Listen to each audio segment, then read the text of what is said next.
Bwana Yesu asifiwe, Bwana Yesu asifiwe tena.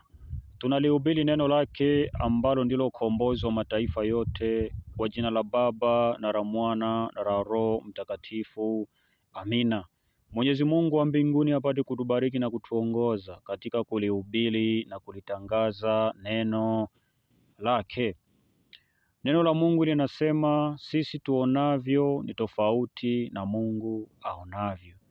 Sisi tuonavyo ni tofauti na Mungu aonavyo. Sisi tunaona kibinadamu kwa macho ya nyama, na tunachokiona kuna muda mwingine tunaona ndicho sahihi, lakini Mwenyezi Mungu anaangalia kama Mungu. Bwana Yesu asifiwe tena. Tukiongozwa na kitabu cha Mhubiri sura ya 10 mstari wa 7 kinasema kwamba mimi nimeona watumwa wamepanda farasi na wakuu wakienda kwa miguu juu ya nchi kama watumwa. Kuna kitu ambacho Mwenyezi Mungu anakiangalia. Yeye katika dunia hii anawaangalia wale matajiri wa dunia ni maskini, na wale maskini ambao wapo katika dunia hii ni matajiri. Ni kitu gani ambacho Mwenyezi Mungu anakizungumzia hapa katika Roho Mtakatifu? Ni kwamba yeye akiona wale matajiri ambao tunasema ni matajiri, akiangalia haoni kitu kwa hao matajiri. Kwa sababu gani? Zile mali walizo nazo hajawapa yeye, hivyo anaona bado ni maskini.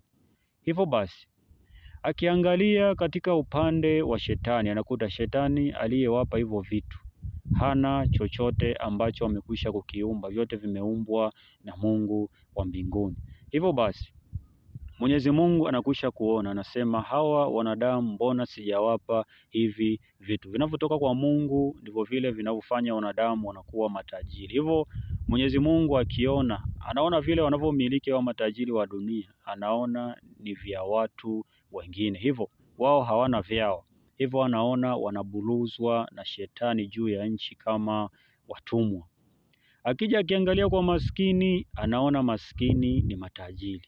Lakini maskini hao wanashindwa kumtafuta Yesu Kristo aweze kuwapa utajiri wao. Hivyo sisi tunaangalia katika dunia, hao matajiri wa dunia na maarufu mbalimbali, tunaona ni matajiri kwa kuona magari, kwa kuona majumba, kwa kuona vitu ambavyo wanakwisha kuvimiliki. Lakini Mwenyezi Mungu akiangalia, akiona, haoni kitu. Ndivyo Mungu anavyosema, yaani kwamba yeye anaona ni umaskini. Kwa sababu gani? Hajawapa hivyo vitu. Aliyewapa ni Mungu wa dunia. Akiangalia Mungu wa dunia hana kitu ambacho amekwisha kukiumba. Hivyo anaangalia umaskini kwa matajiri. Na kwa maskini anaangalia utajiri. Lakini hao maskini wameshindwa kumtambua Yesu Kristo aweze kuwapa mamlaka ambayo yalikwisha kunyang'anywa na huyo shetani. Bwana Yesu asifiwe tena. Ndio maana kitabu cha Isaya kinasema kwa ajili yetu mtoto amezaliwa, kwa ajili yetu na sio kwa ajili ya mtu mwingine. Mtoto huyo ni mwanamume, ana uwezo wa kifalme begani mwake, ni Mungu mwenye nguvu, mshauri wa ajabu na ni Baba wa milele.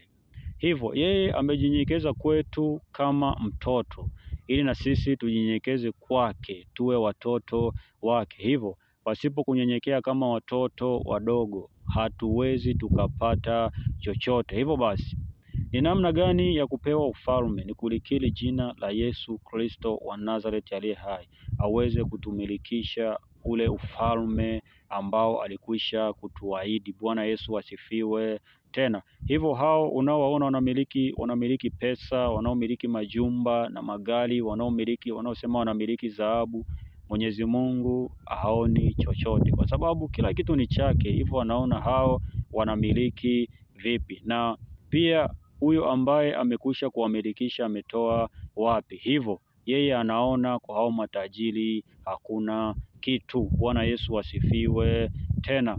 Hivyo tunamshukuru Mwenyezi Mungu kwa kuweza kutupa ufahamu huu ambao kibinadamu sio rahisi kuweza kuyatambua mambo haya, bali katika Roho Mtakatifu.